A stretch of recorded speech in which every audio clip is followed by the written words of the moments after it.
Congratulations to Manny Machado, who recorded hit number 2,000 of his career. And he's still got a lot of career left to go, in my mind. So props to Manny. And AJ, this is something you talk about all of the time that is probably more important than ever because there is a lack of it in our game. Durability. Manny Machado knows how to get on the baseball field when he is not 100% and be a factor. And that's part of how you put together the counting stats like this. Hits leaders among active players. Manny on this list. AJ, that is actually really well played by Claudia and the production staff. AJ is, I guess, why do I have an asterisk? You didn't retire, so you're at Yeah. 2043. And I got to get back. I got to catch Freddie. So Freddie, I'm coming back for you. I'm coming for you. No, this is pretty awesome. Manny, listen, I remember I got my 2000. It was a big deal for me because it was just a big round number, right? And round numbers are awesome, but Manny's going to pass me. This is going to be me in Manny's rearview mirror. He's going to wave as he goes flying past me, right, at 100 miles an hour. So it was a big deal for me because as a catcher to get 2000 was a big deal. But for him, listen, he's going to go to the Hall of Fame. He knows exactly what to do. He hits homers. He gets big hits. He's the face of the Padres. And you know what? Congratulations, Manny. A lot of people over the years have said a lot of things to you and about you, but you've always been great to me. And you know what? From everyone I've talked to, you've grown up. You've become a true leader, and good for you. So congratulations, Manny Machado. 2,000 hits is so crazy. Just to hear that number, AJ always has that number. Like, he's got his 2,000 hit ball. Like, you sit there and you go, what that takes? I'll tell you what it takes. You got to be out on the field. Don't even talk about like, oh, he's such a good player. Clearly, obviously, he's out on the field. And that is maybe one of the most underrated things that people do not talk about. We talk about it on the show because there's players on the show. It is so underrated because teams really don't value it, except when they have it, they're like, whoa, this is great. When a manager can just pen in a guy instead of pencil in guys and be like, hey, how you feeling? How is this guy feeling to the training staff? Oh, he needs a day. Oh, he just went 3 for 3. Oh, he still needs a day? Okay, we'll make sure we get it for him. Like, this guy doesn't need a day. When he takes a day, yeah, you know what? He might not bust it at what fans say 100% down the line. You know why that is? Because he needs 3 more at-bats in this game, 4 more tomorrow, because he's better than any other option that you have to put out there. Bar none, one of the best players of our generation, one of the best hitters, and maybe a top 2 or 3 fielder of our generation. I remember when Peyton Manning, was getting late in his career, and there were articles out there about how much money he spent on having a team behind him. I think he even plucked one of the better doctors out there and just said, hey, you're my personal doctor now, and I'll pay you what I need to pay you because I'm making so much money.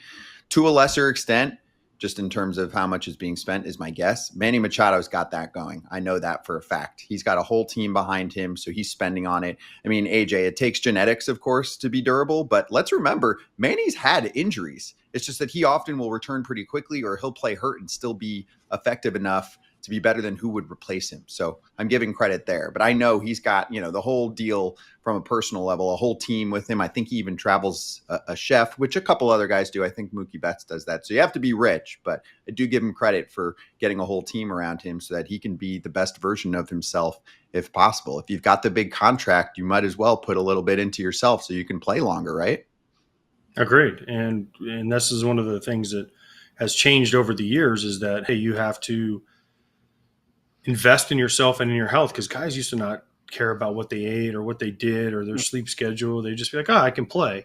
Where now we're trying to optimize, not only play, but play your best. And Manny Machado has done this. Mookie's done this. There's a lot of players that have done this. So it's cool to see. It's cool to see guys that play hurt, because there is a difference between being injured and being hurt. And Manny plays hurt and, or injured, whatever way you want to look at it. And there's soreness he plays through. Remember, he had the elbow surgery not long ago. He kept playing. He's had wrist things. He's had all these things, hamstrings, whatever, leg problems, whatever it is, but he always is out there and he rushes back to get out there because he knows his team is better when he's on the field, and it's great to see.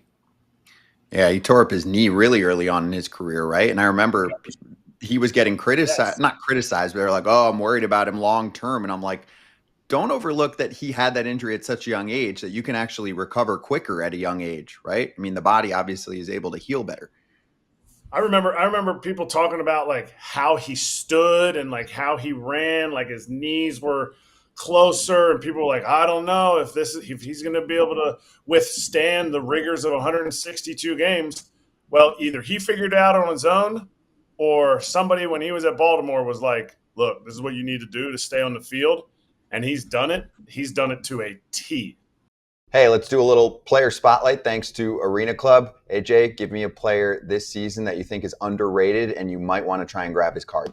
James Wood. I don't know that he's underrated, but Washington Nationals superstar in the making, and the first slab pack I ever opened had him in it. His rookie card, and the value is only going to go up and up and up. And I'm not going to sell it quite yet, Scott. I'm going to hold on to it because after he continues to hit big homers and put up the stats, make all-star teams, it's going to get more expensive for someone to buy for me. This is his first full season in the majors. Keep that in mind. I think he's underrated. He's on a Nationals team that's meh.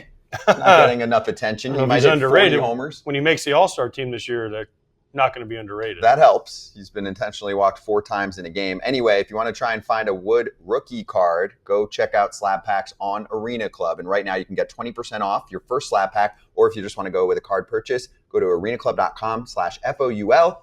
Use code FOUL. If you buy, sell, trade, collect, go for it. Hey, everybody. Be sure to like and subscribe for more content. We're back here every weekday, all year long, so do not miss an episode. The videos are coming in all day. Here's another video you might enjoy. Baseball the way it should be covered.